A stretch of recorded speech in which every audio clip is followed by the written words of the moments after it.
Buenas tardes, ¿cómo están? Eh, Antes que, antes que nada, quiero darles la bienvenida y agradecerle a todos su interés por estar aquí. Mi nombre es Eduardo Estordeur, yo soy el director de la Maestría en Derecho y Economía y en conjunto con Martín Evia, nosotros dirigimos este seminario en Derecho, Economía y Regulación de la Escuela de Derecho de la Universidad de Itela. Hoy tenemos el extraordinario privilegio de contar con la participación de Delia Ferreira Rubio, una distinguida experta en temas de transparencia y anticorrupción. Delia tiene una tan distinguida experiencia y es tan conocida que es innecesario. Solo basta con decir que ocupa la presidencia de Amnesty International ahora, en este momento, lo que nos distingue, ¿no? A nivel país. Así que Delia está invitada, es una distinguidísima invitada, estamos muy agradecidos, Delia, con tu presencia, y ella va a hablar sobre los desafíos actuales, ¿no?, en la lucha contra la corrupción.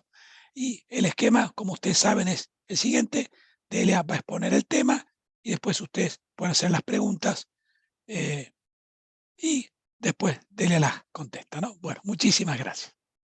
Gracias, Eduardo. Hola a todos. Veo algunas caras conocidas, así que un placer. Y solo una cosa, Eduardo, que me suele pasar en las presentaciones: yo soy presidente de Transparency International, no de Amnesty International. Así que con esa salvedad, allá vamos. Y vamos a hablar, vaya semana que nos toca para hablar de un tema como en esta convulsionada Argentina. Y vamos a hablar de uno de los desafíos que existen no solo en Argentina o en Latinoamérica, sino a nivel global, que es el problema de la corrupción con todos sus derivados. Y la corrupción está en la agenda pública de los países a nivel global, en parte porque cuando se producen los escándalos, sobre todo los escándalos de gran corrupción, o durante el COVID, lo que pasó en muchos países fueron escándalos vinculados a cuestiones de integridad de las autoridades, como las fiestas cuando todos estábamos en cuarentena, o el acceso a vacunas o tratamientos, o los famosos respiradores que eran necesarios en detrimento de lo que toda la población podía acceder. Esos escándalos que se dieron en muchos países, y en el nuestro también, generan la atención de la población y ponen periódicamente el tema de la agenda, el tema de la corrupción al tope de la agenda. Pero hay un contexto general de la problemática de la corrupción que tiene que ver con la percepción de que la corrupción afecta directamente la política o prioritariamente la política, cuando en general es un problema más amplio. Uno de los elementos en el telón de fondo, digamos, de la problemática de la corrupción que hay que considerar es el tema de la creciente desconfianza en las instituciones, en casi todas las instituciones, y esto es otro fenómeno a nivel global. Si miramos nuestra región, por ejemplo, en Latinoamérica, el Latino Barómetro nos cuenta en su última edición que los partidos políticos solo cuentan con el 13% de confianza en la población, los congresos el 20%, la justicia el 25%, ese es el promedio de Latinoamérica. Pero hay algo todavía más grave, que es la falta de confianza interpersonal.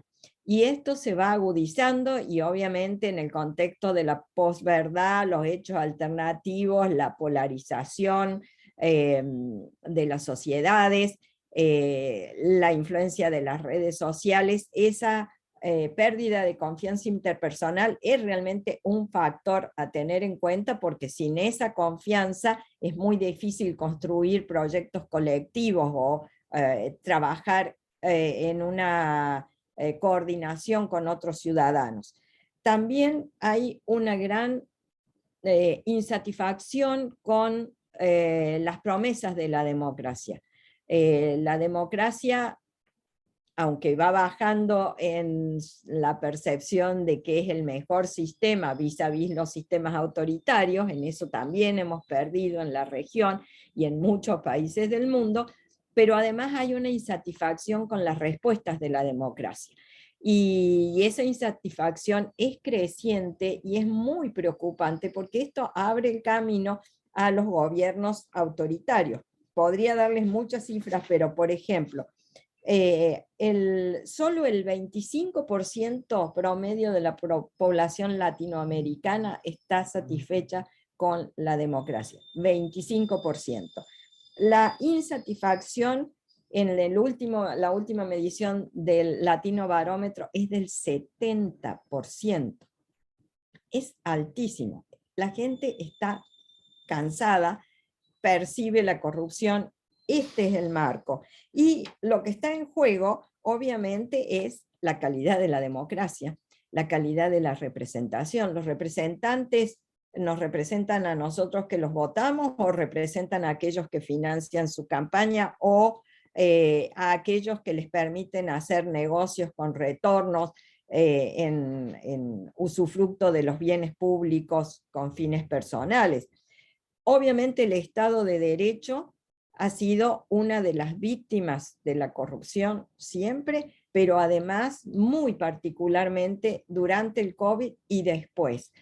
Durante el COVID, la idea del gobierno de emergencia, de la necesidad de respuestas rápidas, la concentración de poder en los ejecutivos, el debilitamiento, digamos, de los organismos de control. Yo siempre decía durante todo ese tiempo, lo que han puesto en cuarentena es a los organismos de control, y todos esos mecanismos que están hechos para controlar el uso de los recursos públicos, las disposiciones del Estado y demás, todos esos mecanismos en muchos países siguen vigentes y están solapados. Una de las cosas que debemos trabajar globalmente, y fue una de las discusiones en el Summit de las Américas hace muy poco, es la necesidad de fortalecer el Estado de Derecho. Y obviamente nuestras libertades, derechos, garantías, sufren notablemente en contextos de corrupción, donde la igualdad ante la ley, la no discriminación y demás, o la libertad de expresión, de prensa, de acceso a la información, quedan entre paréntesis y obviamente suponen la reducción del espacio cívico. Yo les quería mostrar, traje muy pocas diapositivas para mostrarles, pero quería mostrarles cómo es la situación, y yo cuando muestro este mapa corresponde al índice de percepción de corrupción del 2021, que se presenta siempre en enero del año siguiente, y cuando yo veo este mapa digo siempre estamos al rojo vivo. Y la verdad es que la situación, más o menos, si ustedes siguen el desarrollo de este índice a lo largo de los años, ya tiene como 25 años o un poco más, muestra cierta parálisis en el desarrollo de políticas anticorrupción, con siempre los mismos sospechosos, tanto para los países que están en amarillito, que son los países percibidos en su sector público como transparentes, como los que estamos en una situación más grave, que somos los que estamos en Colorado, en cuyo caso el sector público de esos países es percibido por expertos académicos, organismos de investigación, como un sector público más corrupto. La escala va de 100, percibido como transparente, a 0, percibido como más corrupto. Y una cosa interesante a señalar es que normalmente la gente dice, bueno, es claro, estamos comparando a Europa, Estados Unidos con el subdesarrollo. Y eso no es así, por un sencillo hecho. El dinero que se pierde en corrupción en los países en Colorado termina en la City de Londres, en la industria del lujo en París, en la industria inmobiliaria en Nueva York, ahora también en Canadá, en los últimos 2 o 3 años, o en el mercado de arte en Ginebra. esos países son percibidos como transparentes, pero esa percepción se refiere al sector público de sus países. No contempla, este índice no mide la participación de esos países en el lavado de dinero, en el ciclo de la corrupción que permite el disfrute o el esconder el producto de la corrupción.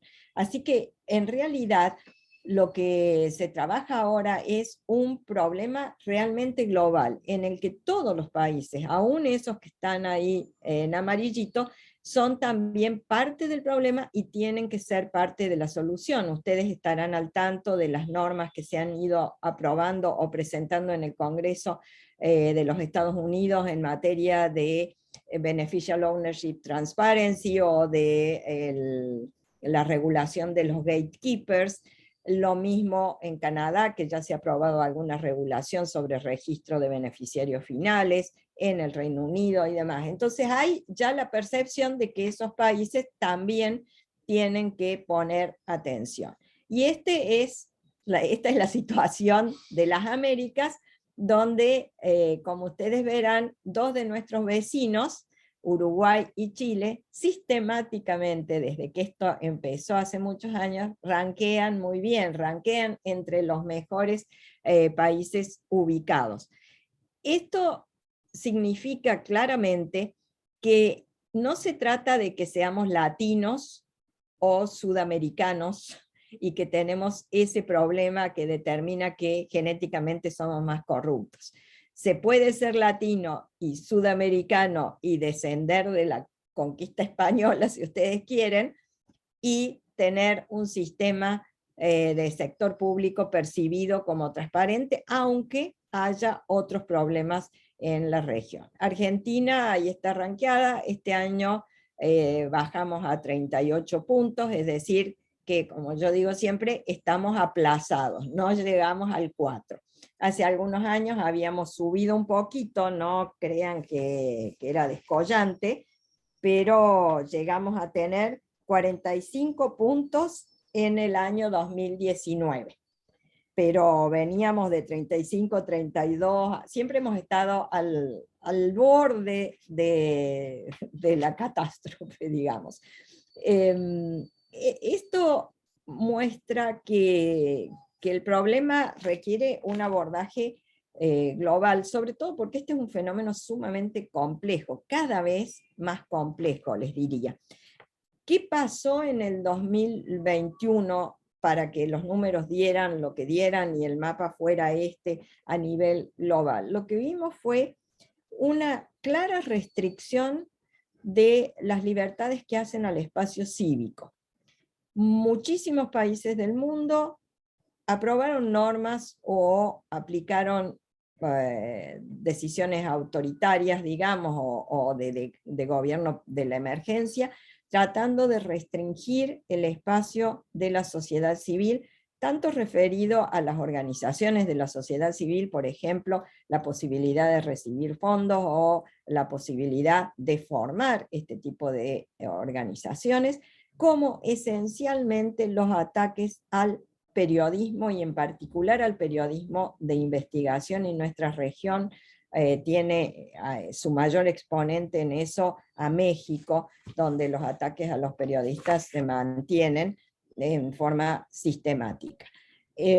Otra de las características que vimos es que los avances que se habían producido en muchos países se producen en materia de aprobación de leyes, de aprobación de normas. Pero el problema es que en estos casos, y para luchar contra la corrupción, las normas son necesarias, pero no son suficientes. Muchos políticos creen que el problema se soluciona aprobando una ley y que con eso ya no hay nada más que hacer, cuando en realidad es más importante quizás la fase de la implementación y el trabajo en generar una cultura de integridad que nos permita asentar y hacer sostenible la transparencia o la lucha anticorrupción. Otra característica que percibimos el año pasado, en el 2021, y era una tendencia que nosotros ya veníamos viendo y que se correlaciona en forma estadísticamente relevante con los índices de corrupción es el aumento de los gobiernos de tinte populista. Y esto va en distintos grados, y si ustedes siguen el índice, por ejemplo, de democracia de The Economist, recordarán cómo se categorizan las democracias de democracia plena. Solo en Latinoamérica, Uruguay y Costa Rica están en esa categoría. El resto de los países, inclusive Chile, está entre las democracias defectuosas.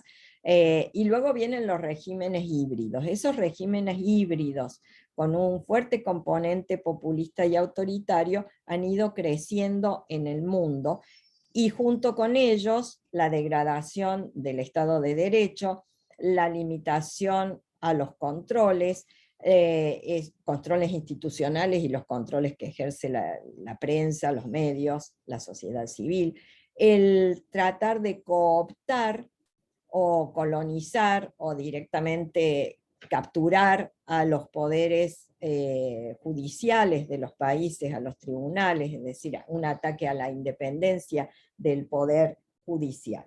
Otra cuestión que vimos claramente relacionado con esto es el aumento de la impunidad, es decir, de esa cultura de las no consecuencias. Entonces hay actos de corrupción, en algunos países se investiga, pero es muy difícil sancionar a los corruptos, aplicar sanciones y mucho más todavía recuperar los activos robados y hacerlos volver a su país en el caso de gran corrupción, cuando esto trasciende las fronteras de los países.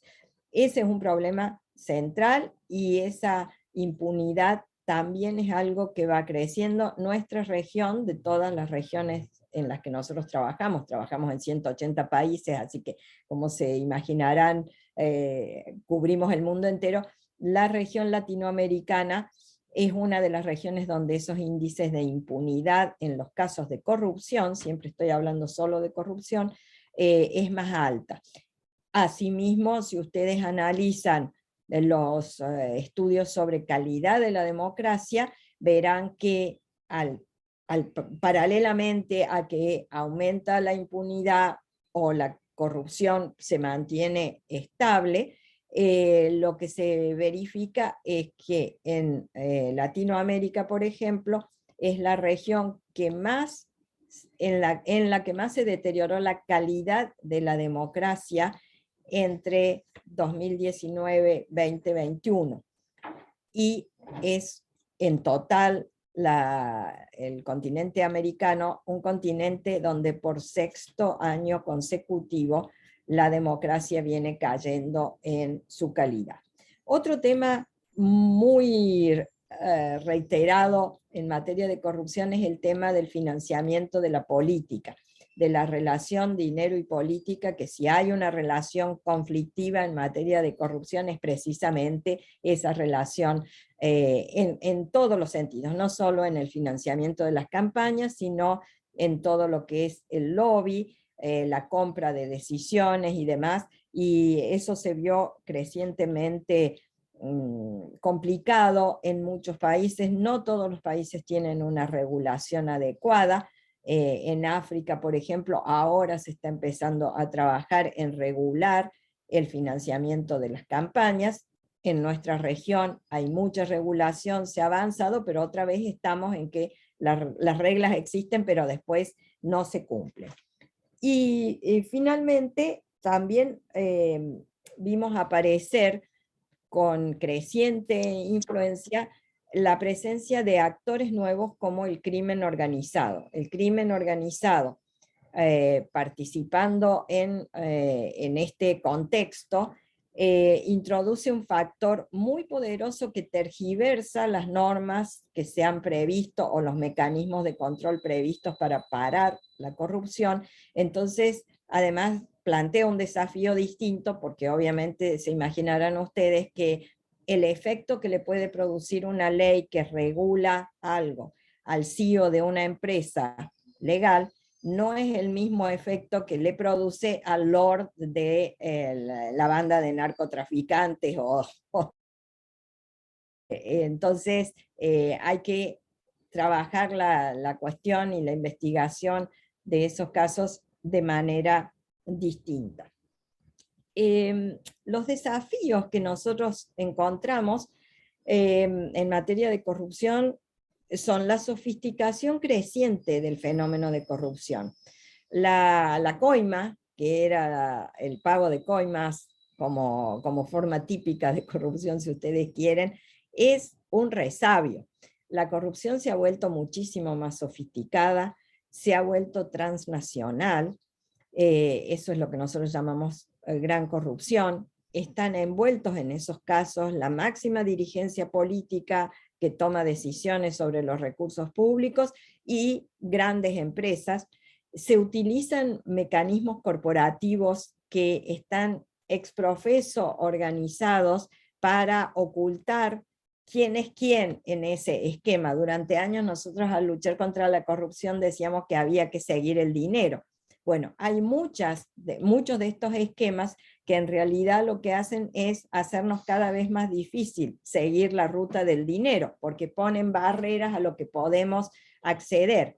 Y a eso se suma la tecnología, que hace mucho más fácil la circulación del dinero. Fíjense ustedes que cuando un juez quiere investigar dónde está o cómo ha sido la ruta del dinero, normalmente tiene que recurrir, porque para eso es un juez y hay un procedimiento, a las normas procesales que en general están basadas en esquemas procesales del siglo XIX. Entonces, el juez emite un oficio, el oficio tiene que ir a la Cancillería del país correspondiente, esa Cancillería se comunica con la Cancillería del país donde se quiere preguntar algo, de ahí va al juez.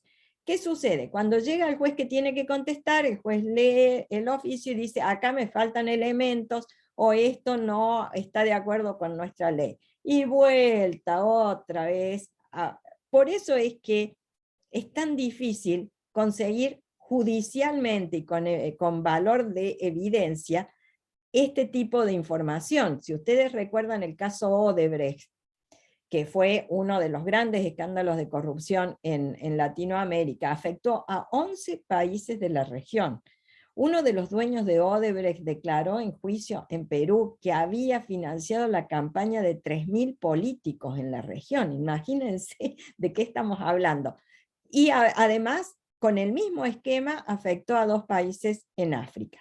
Bueno, ustedes recordarán que en Argentina muchas veces veíamos la información sobre quién hablaba, quién contaba, quién se transformaba en un arrepentido y daba pruebas o presentaba giros de dinero, etcétera, etcétera. Lo veíamos en los medios, pero eso no estaba en los expedientes. ¿Por qué? Porque el expediente tiene que seguir un procedimiento y el procedimiento es absolutamente engorroso, muchas veces a propósito, como se podrán imaginar, porque si no habría que corregir esos procedimientos, en el contexto en que el dinero se mueve al ritmo de hacer clic en el teléfono celular que tengo y empieza a circular por el mundo, entra a un banco, sale de ese banco, se va a otro paraíso fiscal, etcétera, etcétera. Entonces, eso hace que nuestra tarea sea sumamente más complicada y siempre en el ámbito de estas tecnologías que facilitan la circulación del dinero,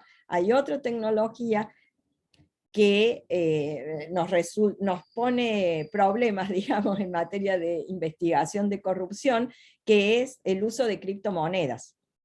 Porque las criptomonedas están basadas en una tecnología, el blockchain, que puede servir en otras cuestiones para la lucha anticorrupción, pero que cuando se aplica, porque como con toda tecnología es una herramienta, se puede aplicar para cosas buenas y para cosas malas. Bueno, el blockchain, si ustedes lo aplican en los registros de propiedad, en contexto como el de muchos países de África, donde hay mucho fraude con la propiedad, entonces usted puede tener su propiedad, pero resulta que hay unos que están armando un esquema y se la quitan a través de notarios, abogados y funcionarios desleales. Si los registros de la propiedad, en vez de estar en un lugar, en papel o en computadora, pero en un solo lugar, estuvieran distribuidos en bases segmentadas, como es el esquema del blockchain, no se puede cambiar el registro si no se cambia todo, y no se puede cambiar todo porque no todo el mundo accede a todo el sistema. Bueno, eso está bárbaro y nos ayuda, o nos puede ayudar para mantener los datos de los contratos públicos, por ejemplo, sin que nadie cambie una cláusula después que se ha aprobado la licitación o cosas por el estilo. Pero también la misma tecnología está en la base de las criptomonedas. Las criptomonedas han sido inventadas precisamente para que las autoridades impositivas de los países no puedan encontrar y aplicar su capacidad de regulación y enforcement. Cuando se usan criptomonedas y el narcotráfico en la región en particular está usando mucho las criptomonedas, el problema es que si ese mecanismo se utiliza, por ejemplo, para financiar política o financiar campañas, y hay mucho narcotráfico adquiriendo control sobre la política o capturando el Estado por esta vía, aplicando este tipo de moneda, nos hace más difícil el trabajo y por supuesto a los fiscales que tienen que investigar formalmente.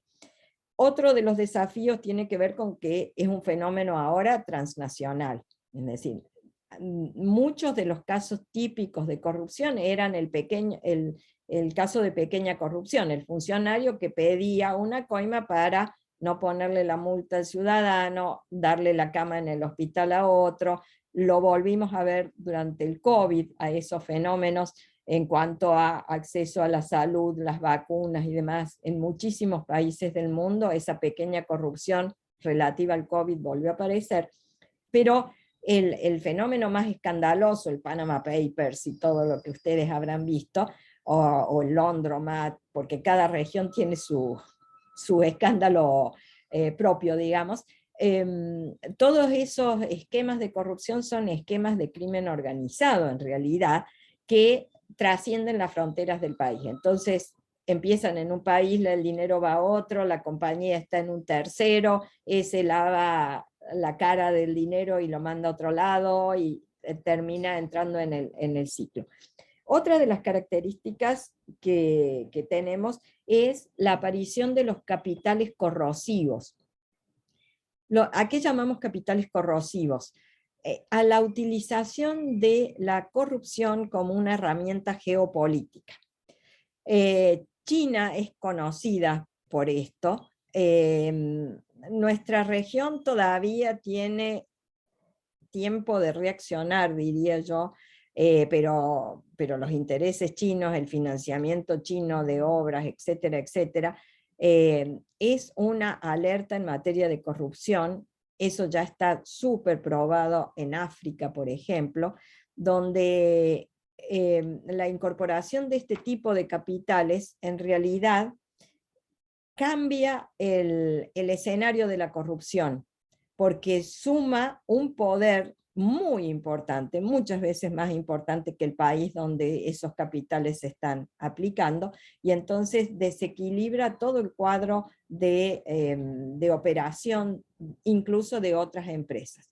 Entonces, estos capitales son hoy por hoy un tema que hay que analizar, porque junto con ellos viene un control del Estado, un control de la información muchas veces, que plantea nuevos desafíos. Volviendo a la presentación que tenía para ustedes, lo que caracteriza el ciclo de la corrupción es esto que yo les pongo acá: robar, esconder y disfrutar. Ese es el ciclo de la corrupción, normalmente de la pequeña también, pero en los casos de gran corrupción eso es clarísimo. ¿Y de qué depende esto? ¿Cuáles son las condiciones para que este ciclo opere?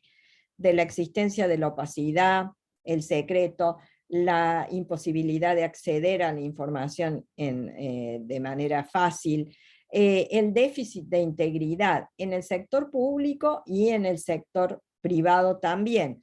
En ese sentido, por ejemplo, la OCDE, además de los organismos de las organizaciones de la sociedad civil propiamente dichas, como Transparency, o algunas otras, la OCDE está trabajando fuertemente en mecanismos de integridad en el sector público. El Foro Económico Mundial está trabajando en lo que hemos llamado, en un grupo que yo copresido para el foro, la Agenda 2030 de integridad en el sector privado, hacia la integridad más allá del compliance, por ejemplo, temas muy específicos para el sector privado, pero si nosotros no reconstruimos esos consensos valorativos básicos en la sociedad, es muy difícil que podamos salir de la encerrona en la que estamos y el mecanismo se va a seguir realimentando. Otro de los problemas es la debilidad de los controles y de las rendiciones de cuentas, que son esenciales en materia de calidad democrática y de la república. La debilidad de los controles hace esencialmente al ataque a la independencia del Poder Judicial, a la creación de organismos supuestamente dedicados al control, pero que dependen del controlado, como es el caso de nuestra Oficina Anticorrupción, que depende de un ministro, que depende del jefe de gabinete, que depende del presidente. Me querrán decir ustedes cómo ese funcionario va a poder investigar a esos funcionarios de los que depende.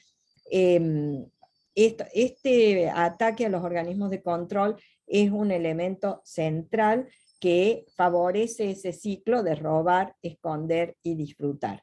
Las redes de protección con personajes que deberían ser los gatekeepers del sistema de legalidad, digamos, que se transforman en facilitadores, en muchos casos, de la corrupción, es un problema, sobre todo para lo que significa el esconder el dinero, el esconder el producto de la corrupción.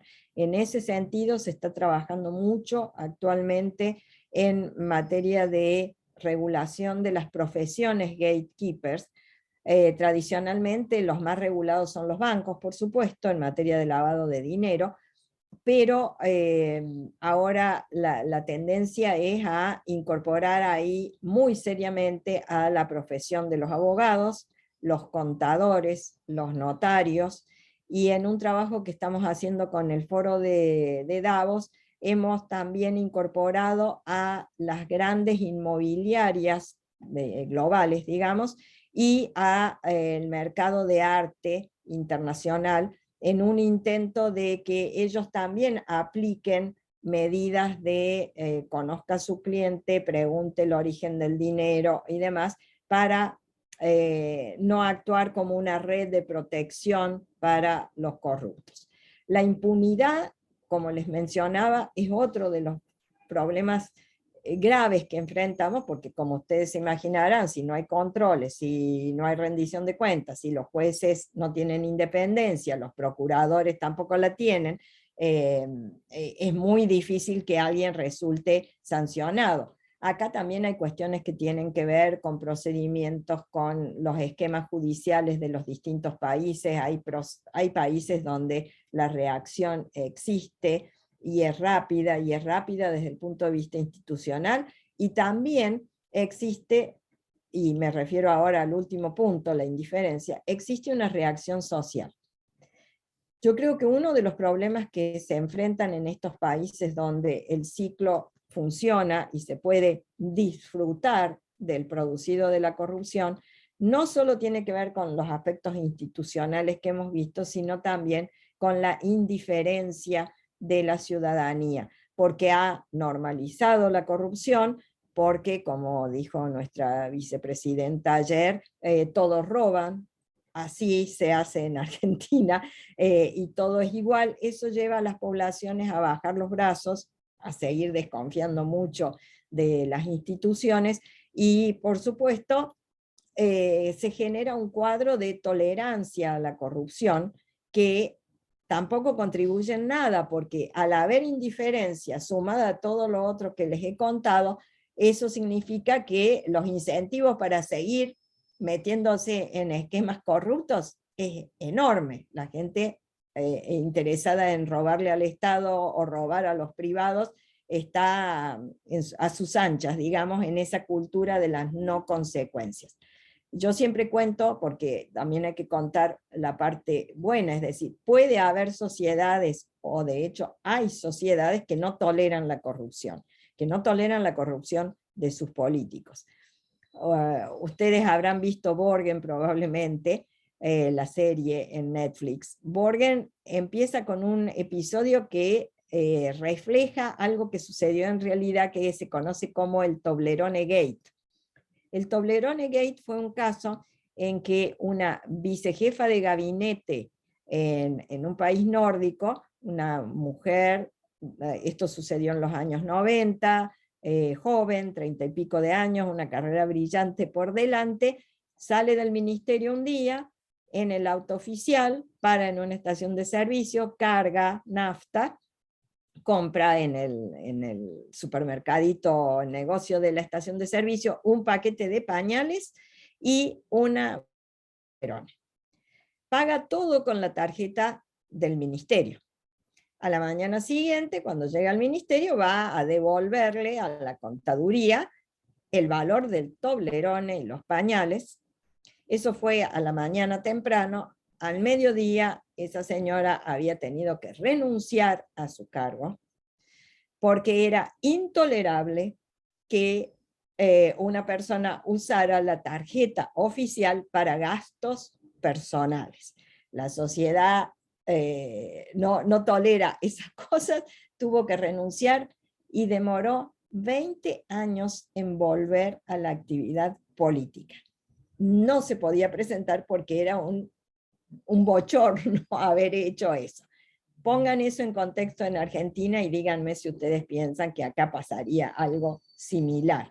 Y esa reacción social en una sociedad donde los políticos saben que la sociedad reacciona de esa manera y que no va a votar a corruptos a sabiendas de que son corruptos, ese tipo de reacción social es muy importante como freno a la corrupción. Y esto me lleva, y con esto les hablo, esta es una escultura en Chile que a mí me gusta mostrar, porque mucha gente cuando habla de esto dice, bueno, populismo, concentración de poder, democracia debilitada, más corrupción, más democracia debilitada, y esto es un círculo vicioso. Yo creo que es mucho peor que un círculo vicioso. Creo que es una espiral viciosa, porque cada vez que hay más corrupción, la democracia se ve más afectada, los controles son más débiles, y esos controles no autorizan el mismo esquema de corrupción que había, sino que autorizan más corrupción, que a su vez genera ya en el final, digamos, auténticas cleptocracias.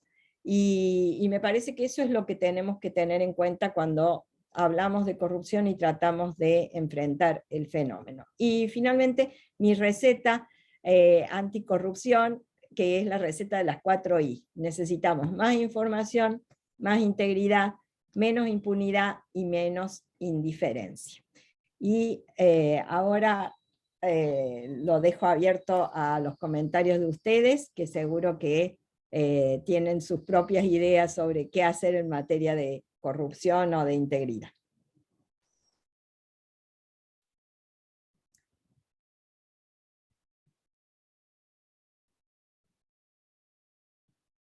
Acá Federico estoy viendo, a vos no te escucho, Eduardo, pero veo que Federico dice, supongo que referido a Odebrecht, ¿sí? No entiendo el cómo no creer en la democracia engendra autoritarismo. No entiendo el cómo no creer en la democracia engendra autoritarismo. Es decir, que la democracia es un punto medio, es decir, no autoritario. Obviamente la democracia no es un gobierno autoritario, la democracia es todo lo contrario.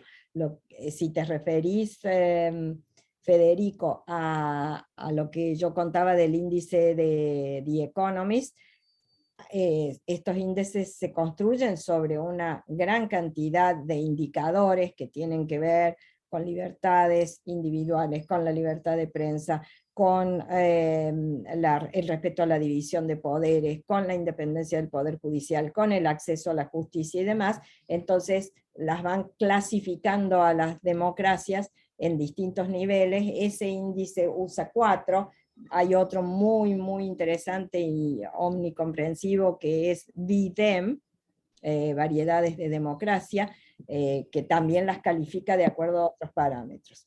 Y en cuanto a, tenían un departamento de coimas en el organigrama, efectivamente, eso era el caso Odebrecht, y ese departamento, por ejemplo, estaba localizado en República Dominicana.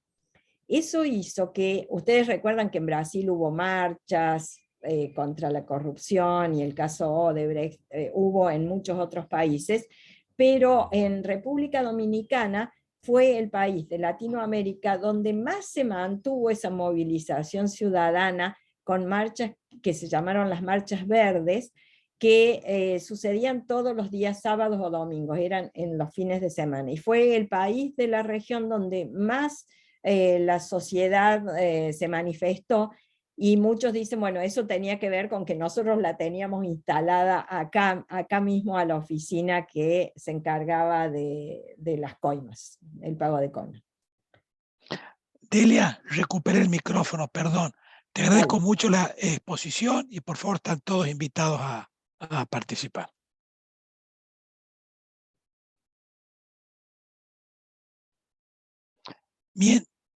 Mientras, Delia, te voy haciendo yo una pregunta. Dale, dale. Bueno, una un poco el pasado y otro el futuro.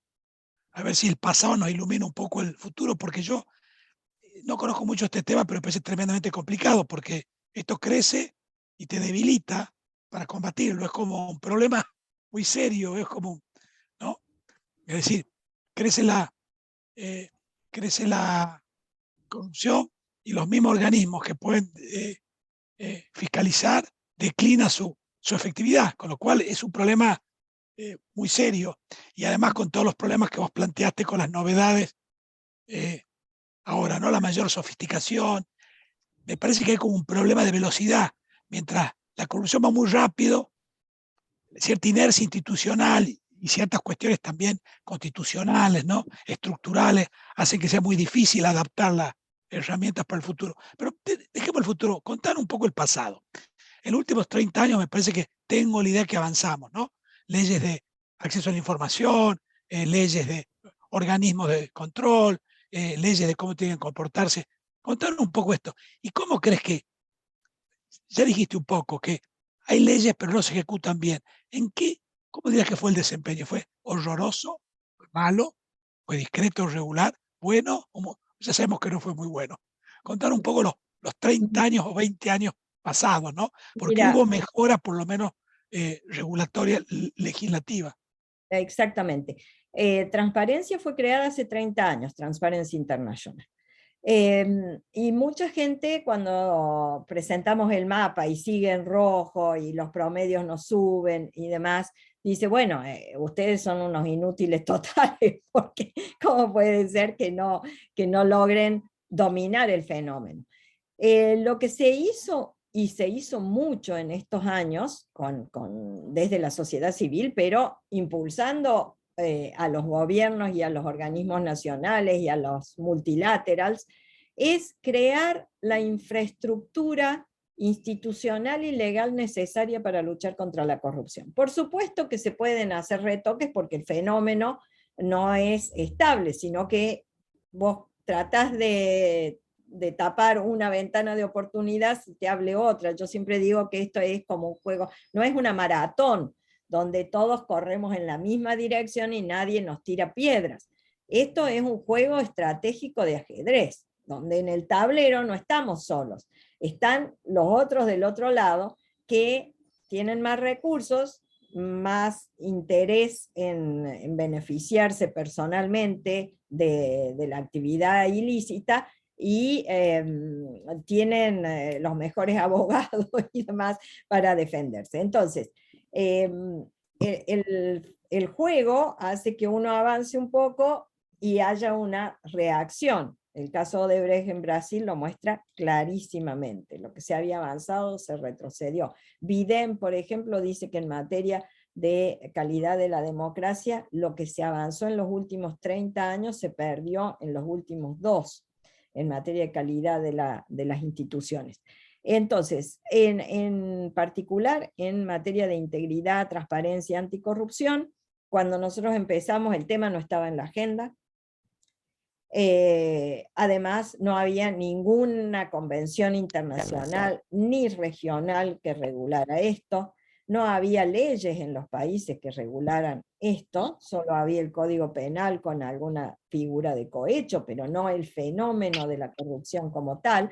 Bueno, todas estas cosas se han ido avanzando. Nuestro país en particular avanzó al punto tal que en el 94 hasta tenemos una cláusula ética en la Constitución, en el artículo 36, que han estado escuchando estos días a raíz de la presentación de la causa vialidad, que establece que los delitos dolosos, graves, contra el Estado que impliquen el requisimiento se consideran atentados al sistema democrático, o sea que los pone en la misma categoría, digamos, de delito constitucional que un golpe de Estado, pongamos, para marcar claramente que ya en el 96, en el 94, el constituyente estaba alerta a los fenómenos de corrupción que se estaban produciendo. La ley de acceso a la información pública fue una demanda que mantuvimos durante años y casi fuimos el último país de la región que incorporó finalmente una ley de acceso a la información pública.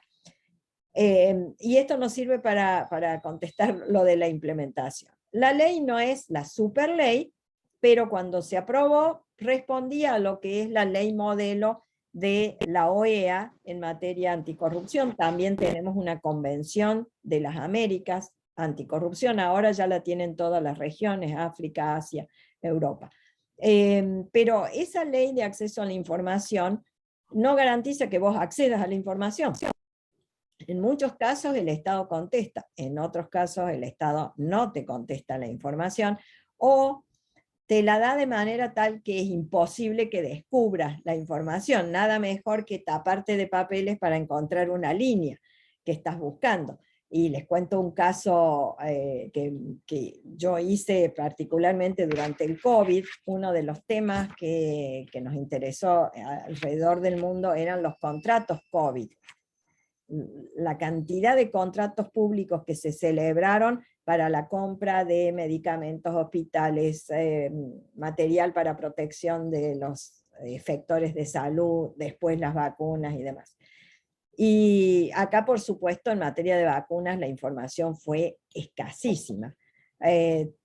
Los contratos COVID se conocen acá gracias a un trabajo que hizo nuestro capítulo Poder Ciudadano, que los puso online, pero tuvo que buscar contrato por contrato porque se desactivaron las contrataciones digitales con el argumento de la emergencia. Bueno, yo pedí acceso a la información sobre la cantidad de vacunas que habían entrado, porque eso era importación. Entonces, bueno, ¿qué día, cuántas vacunas, de qué marca entraron al país? Que se supone que es una cosa que debería ser muy fácil de contestar. Y después de 2 o 3 meses de esperar, me dieron acceso a una base de miles de datos de todas las importaciones argentinas en todas las categorías del código aduanero, y con una advertencia inicial que decía: para poder manejar esta base de datos va a necesitar mucho poder de computadora. Acceso a la información cero. Entonces hay veces que se consigue información que es útil, pero es difícil. Otro aspecto en el que avanzamos, ahora me refiero específicamente a Argentina, es la regulación del financiamiento de la política. En ese rubro, desde que tuvimos la primera ley, la 27.500 en el 2002, hasta ahora, ya la 27.500 fue un progreso importante, y después se han ido introduciendo otras mejoras en el régimen. Nuestra ley, desde el punto de vista técnico de la ley, es de las mejores. De hecho, cuando Global Integrity hizo un análisis de la legislación a nivel global de financiamiento de la política, siguió un criterio que nosotros siempre usamos en estas materias, que es distinguir la ley de la práctica. y si vamos a hacer un research, una investigación, calificamos y medimos con indicadores para cada una de estas cosas. Y por supuesto nosotros rankeábamos súper bien en materia de legislación y súper mal en materia de verdadera transparencia en el financiamiento de la política. Así que, como te digo, es una cosa en la que se va avanzando.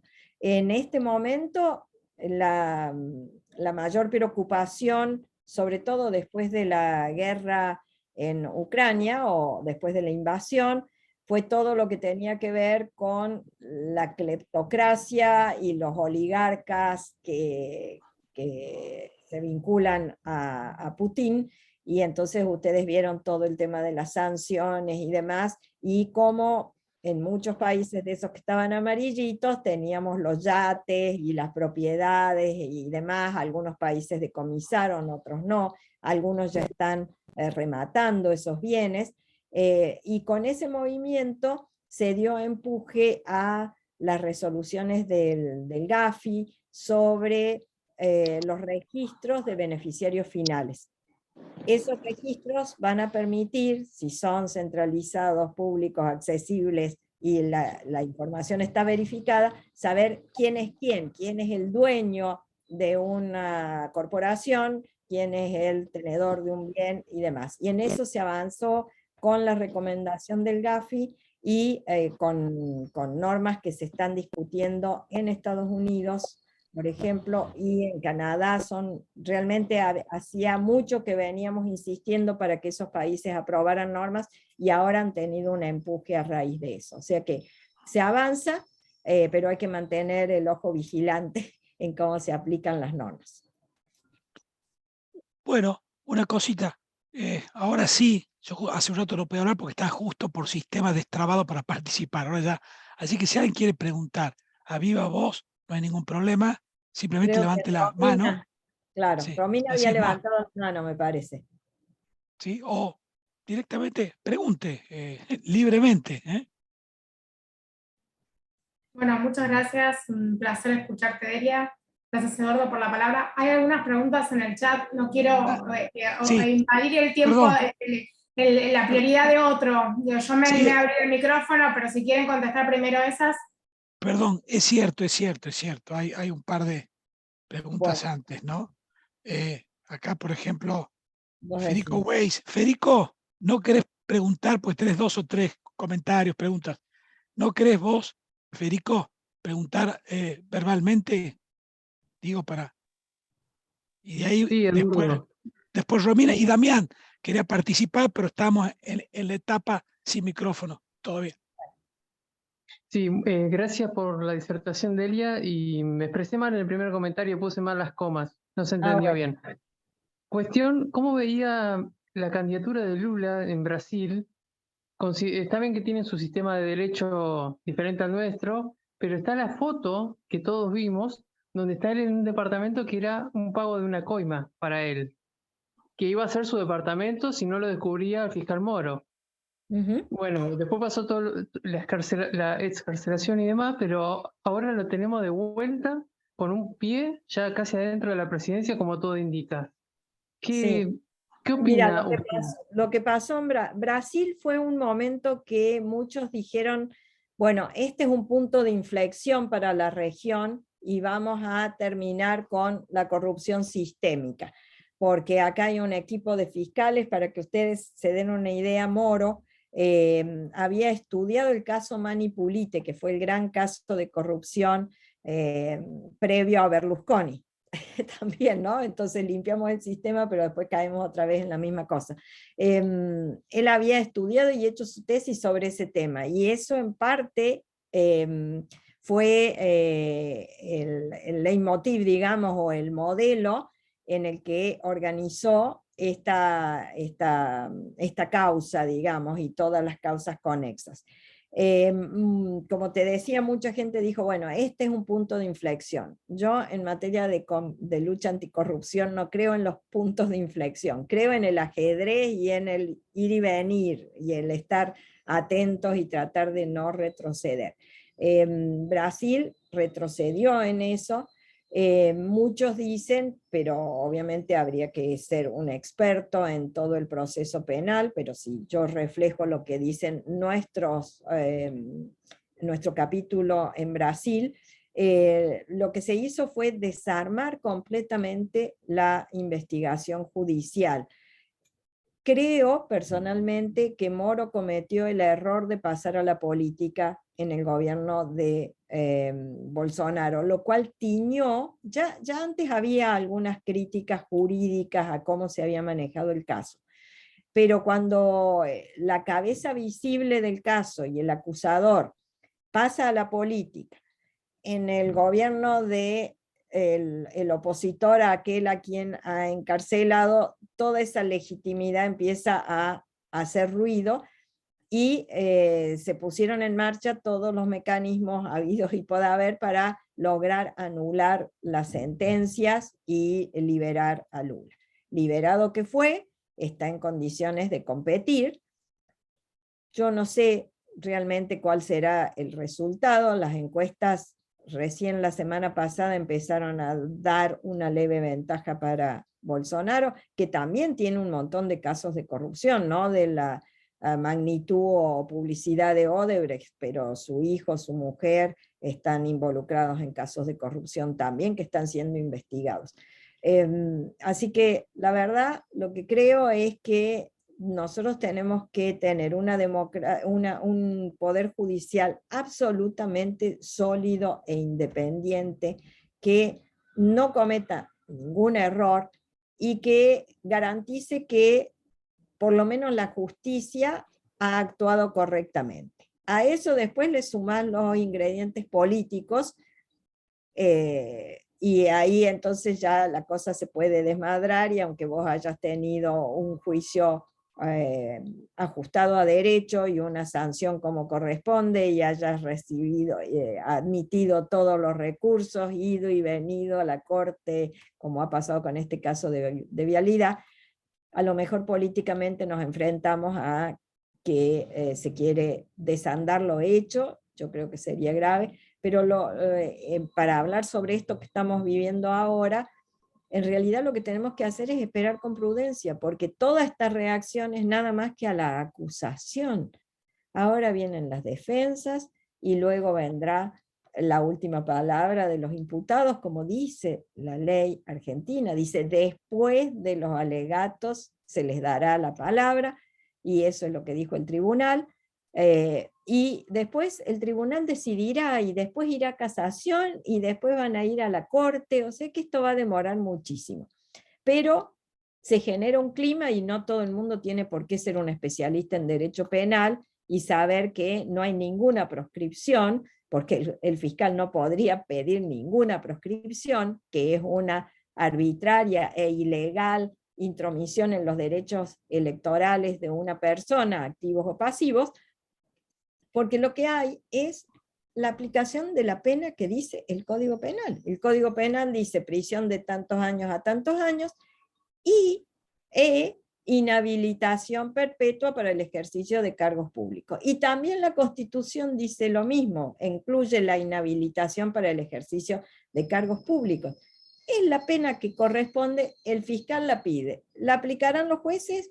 Puede que sí, puede que no. Este fiscal también pidió la absolución de Carlos Kirchner, y nadie protesta contra eso, obviamente. Entonces es complicado, veremos qué pasa, y ojalá que nos mantengamos prudentes y dentro del marco de la absoluta legalidad. Buenísimo, Delia, gracias. Delia, gracias, Federico. Acá hay era Romina, vos, ¿no? Sí.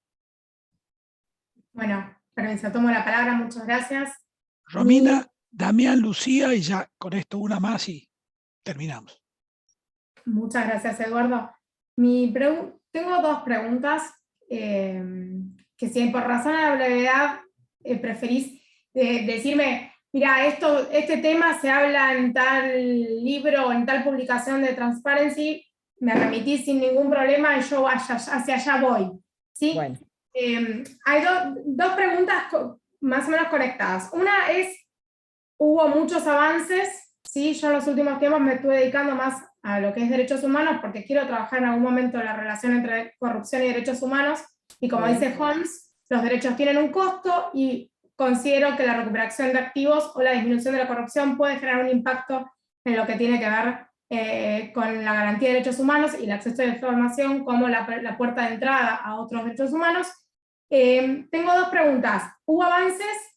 Pero siento que los problemas son los mismos, digamos. La ley de acceso a la información, el impacto que tuvo, sigue siendo, no me quiero, siento que ese es el tema, no estoy actualizada en el último tiempo, pero siento que son las mismas conversaciones que podíamos llegar a tener con el decreto 1172, antes de que en algunas cosas podías acceder, era necesaria la ley de acceso a la información, quiero aclarar pero quiero pensar en esto, ¿no?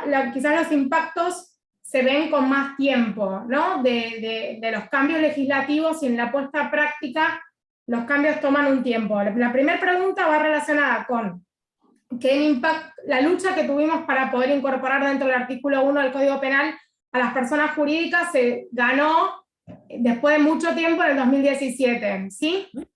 Eso era uno de los marcos por los cuales esta última ahí que mencionabas, de menos impunidad, era una de las trabas fuertes que tenía nuestro país en materia de corrupción, ¿no?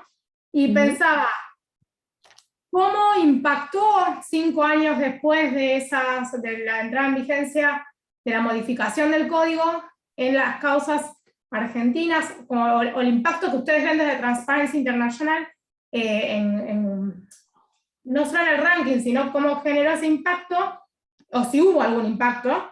Esa es la primera pregunta, que va relacionada con cómo impactó la pandemia, porque todo se paró, en Argentina mucha gente de la justicia se paró, y por viendo los índices no veo un impacto que digas, bueno, bajo, o sea, me acabo de enterar lo que me comentabas, el ejemplo de los contratos de COVID.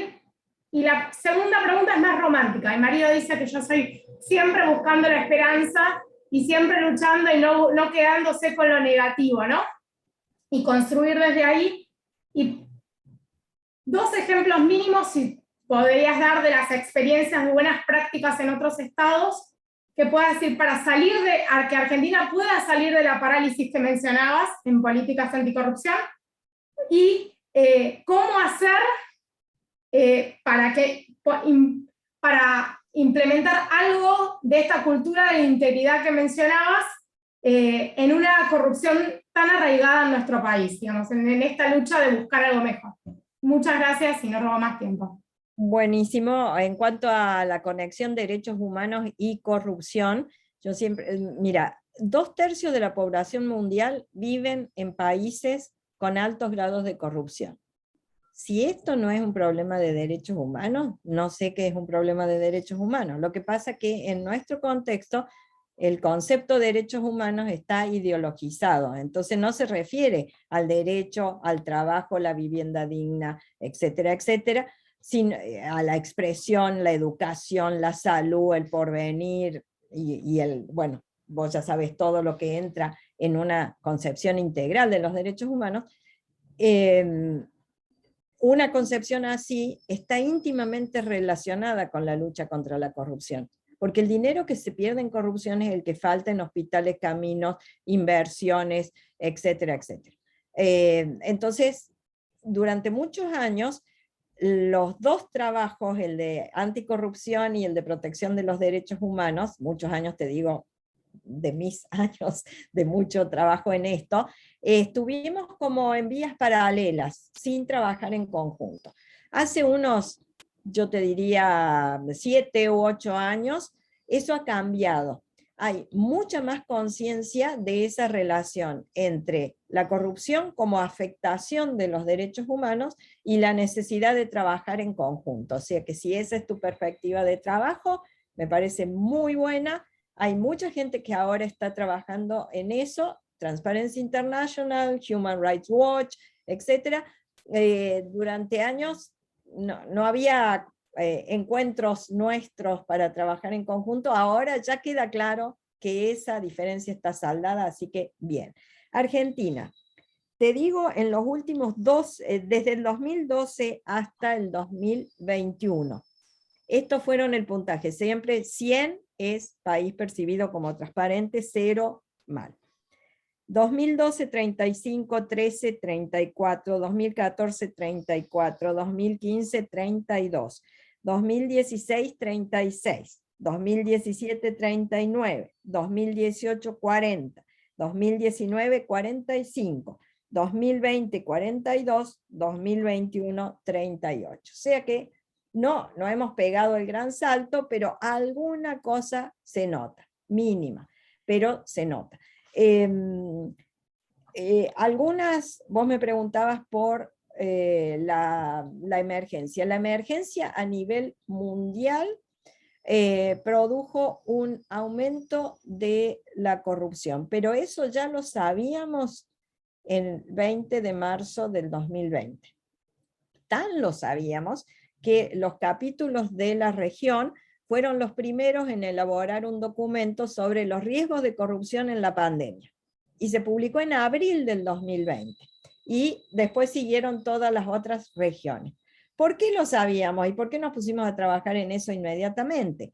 Porque cada vez que hay una emergencia, llámale un tsunami, un terremoto en México, una pandemia mundial como esto, esa emergencia pone en marcha mecanismos jurídicos de respuesta que modifican un poco los límites a lo que se puede hacer democráticamente, autorizando a cierta concentración de poder, a respuestas rápidas que ponen en cuarentena los controles o los bajan o los limitan.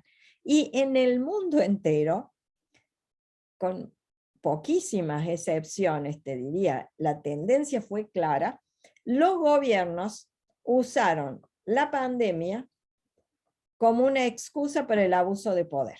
Algunos a extremos de poner un candado en un edificio por el lado de afuera y no dejar salir, otros todos los atropellos que nosotros vimos o que yo veía en televisión que sucedían acá, como la señora que no podía tomar sol, los niños encerrados, una cosa que jamás pasó en Alemania, los niños salían, iban a las plazas, no podían jugar en los juegos, pero a nadie se le ocurrió meter a los chicos en los departamentos y no dejarlos salir, o cosas por el estilo. Entonces, hubo mucho abuso, hubo la creación de organismos especiales que decidían por encima de las autoridades oficiales, consejos que aconsejaban, se suponía, pero terminaban tomando las decisiones. En España, por ejemplo, se creó un consejo de asesores en salud. Entonces, el ministro, cada vez que el primer ministro salía a dar información, o el ministro de salud salía, decía el consejo, no me acuerdo ahora el nombre, el consejo dice esto o dice aquello, hay que cerrar, lo que fuera. Entonces, las organizaciones de la sociedad civil empezamos a ver, a preguntar y a pedir acceso a la información, ¿quiénes integran ese consejo? Acá tuvimos el nombre de algunos de los epidemiólogos, pero en otros países no se sabía. Y cuando después de la pandemia, finalmente el gobierno contestó esos pedidos, durante la pandemia no lo contestó, el gobierno español dijo, no existió el consejo. Esa fue la respuesta al pedido de acceso a la información. Entonces, ahí hubo claramente un abuso. El abuso está justificado en el hecho de que yo tengo que dar una respuesta rápida, y por parte de la población también hay una demanda de, mire, haga lo que tenga que hacer, pero protéjame porque estoy asustado, protéjame porque estoy desguarnecido. Y entonces es un mecanismo bastante complicado.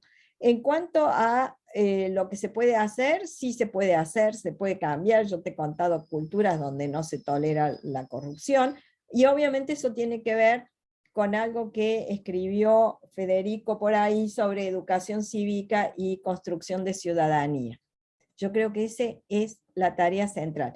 Si vos me pedís un listado de lo que hay que hacer ahora, nosotros tenemos que trabajar, y esto es lo que repetimos desde Transparencia, en la defensa del espacio cívico.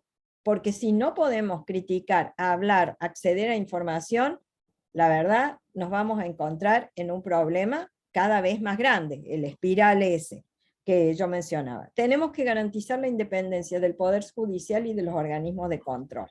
Tenemos que trabajar para eso y exigir eso. Tenemos que trabajar en mayor control en la relación dinero-política, un mejor control. Como les dije, la ley está, hay que mejorar la implementación en el caso de Argentina.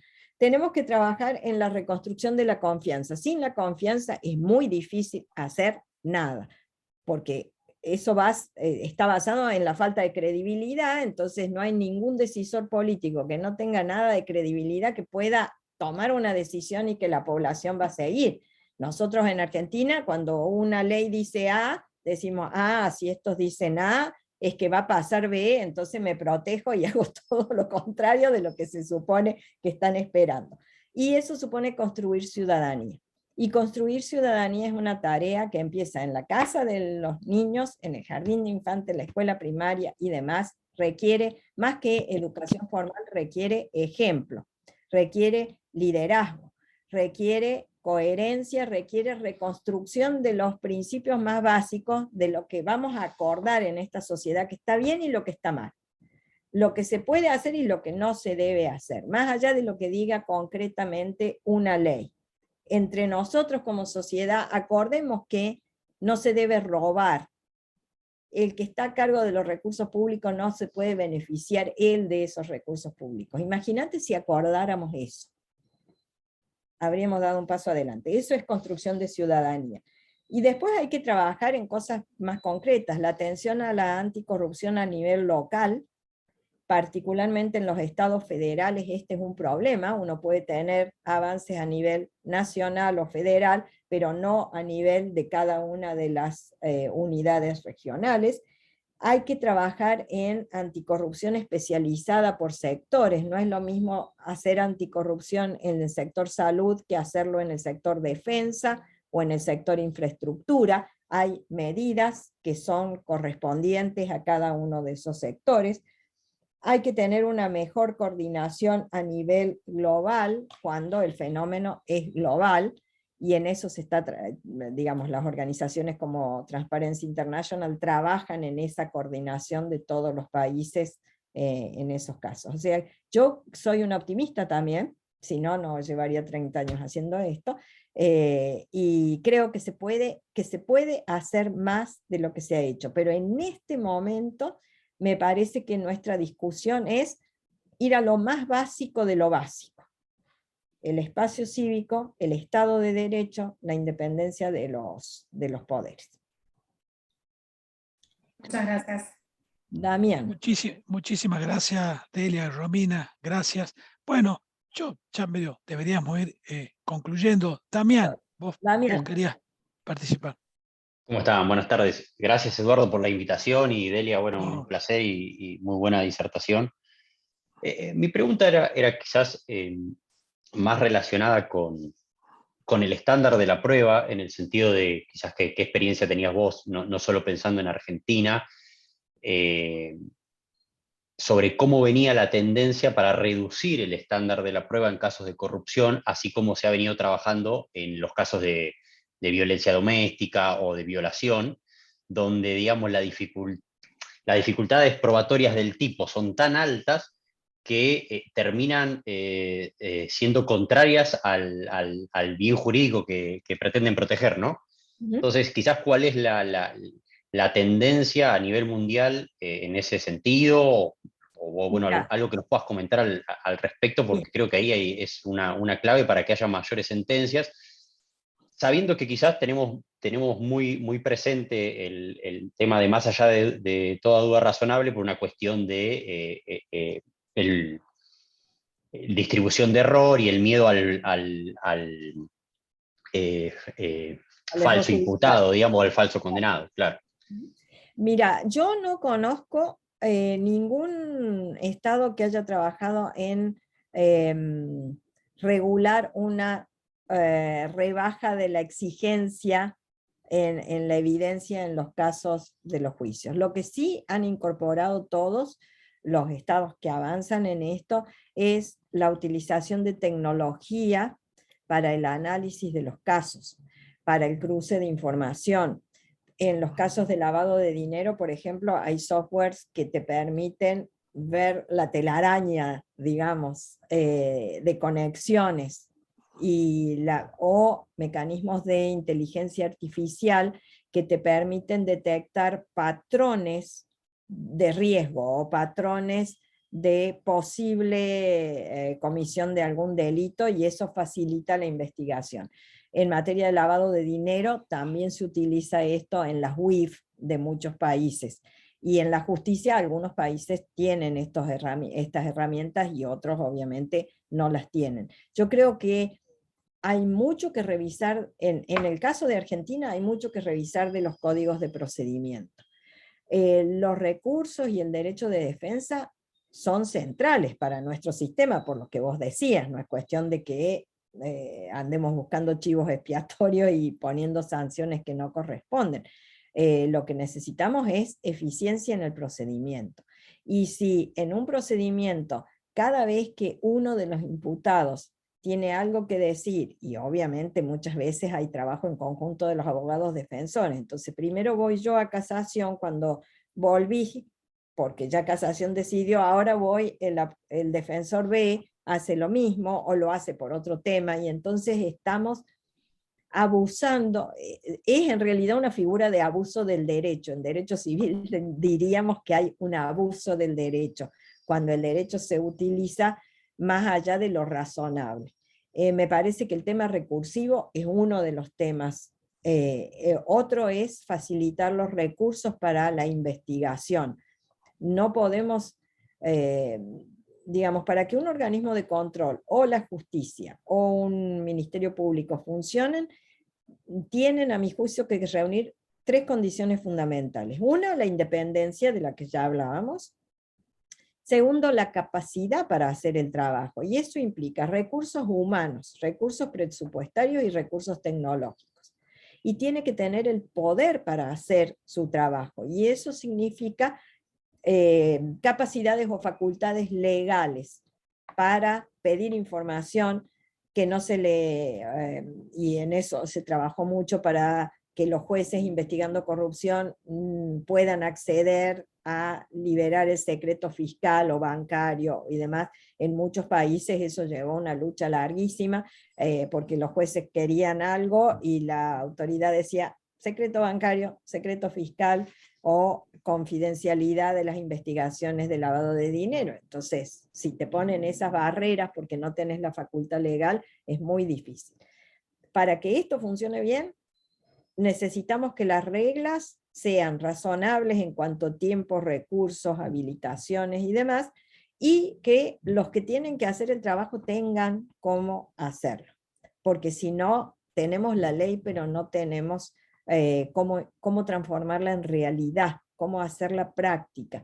Y por eso tenemos juicios que duran eternamente y condenas muy bajas, porque claro, terminan prescribiendo y bueno, prescribieron, o se murieron los protagonistas, y entonces hay veces que se sanciona a algún corrupto, y dando clase, por ejemplo, me ha pasado de preguntarle a chicos jóvenes de 20, 22 años, bueno, ¿vieron que salió la sentencia contra tal corrupto de la época de Menem, año 99? Por supuesto que la sentencia no tenía ningún efecto de elección ni disuasorio, porque la gente ni sabía quiénes eran los protagonistas del caso Swift en 1990.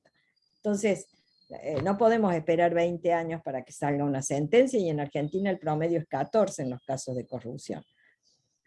Así que tenemos muchas cosas que corregir, pero necesitamos voluntad y trabajo colectivo, y necesitamos al sector privado también participando, porque esto es un tango, se baila de a dos. Así que necesitamos que el sector privado también ponga voluntad para que se acabe la corrupción. El avance, por ejemplo, que significaron las leyes, la aplicación de la figura del arrepentido, claramente es un avance procesal en las causas de corrupción, porque como el mecanismo, como les decía, es de opacidad y secreto, es muy difícil que alguien dé un recibo de corrupción. Bueno, obviamente tenemos algunos que dan señales o hablan por WhatsApp y dejan los dedos pegados, pero en general no se tiene la factura de lo cobrado por corrupción o cosas por el estilo. Entonces el hecho de que los arrepentidos puedan tener algún beneficio si cuentan, bien porque han sido testigos y entonces son simplemente testigos amigables o denunciantes que deben ser protegidos, bien porque han sido parte del esquema y se han arrepentido y entonces cuentan. Eso en las causas de corrupción es central, porque son claves para desarmar los ovillos. Los choferes con los cuadernos, más allá de toda la cosa de si fue la fotocopia o no fotocopia y todas esas cuestiones, ese tipo de información que proveen los arrepentidos es una de las herramientas que se usa a nivel global. Y la protección de los testigos, la protección de los denunciantes, son otros de los factores que ayudan. Bueno, muchas gracias también por tu pregunta. Nosotros ya estamos llegando al final. Veo algunos comentarios por el chat, por ejemplo, Lucía Quispe, en línea con lo que decías vos, Delia, y lo que también Romina sugiere, decir, que antes había libros, dice ella, para la Sí, enseñanza secundaria en Buenos Aires. seguro. Seguro. ¿No? No, yo me acuerdo, por ejemplo, yo tengo 66, así que para que se ubiquen. En la escuela secundaria había 3 años de lo que se llamaba educación democrática y después en 5º año teníamos instrucción cívica. Instrucción cívica era la Constitución, educación democrática era la República, etcétera, etcétera.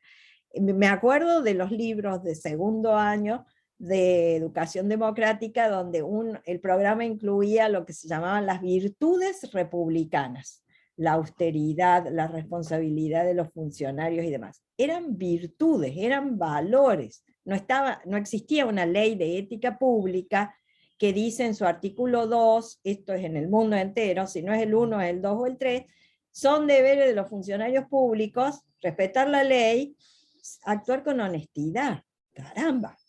Fíjense a dónde hemos llegado para tener que poner en una ley con un juez que aplica la necesidad de ser honestos. Bueno, eso se enseñaba en educación democrática en aquellos viejos tiempos.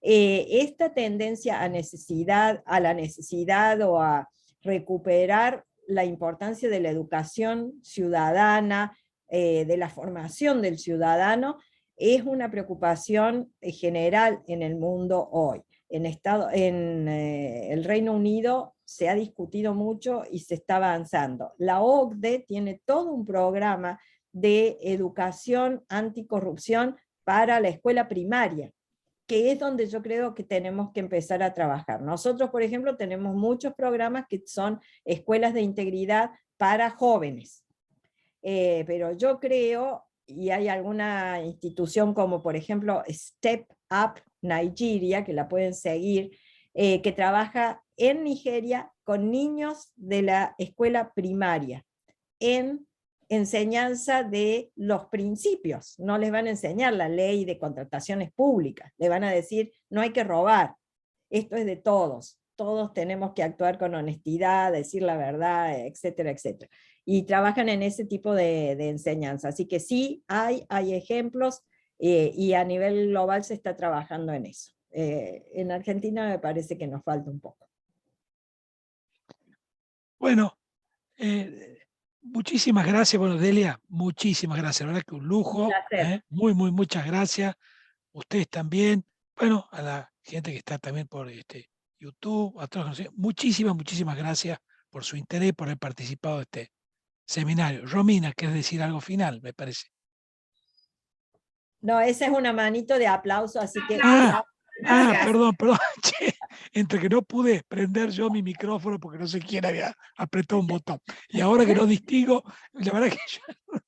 Bueno. No hay problema, ha sido un placer, gracias por la invitación, por las preguntas, los comentarios, y bueno, quedo a disposición de ustedes cuando quieran contactarme. Muchísimas gracias, Delia. Muchas gracias a todos, ¿no? Muchas Chao, gracias. buenas noches. Muchas Chao, gracias, Delia, Eduardo. Chao, Damián, chao. Buenas noches. gracias a todos.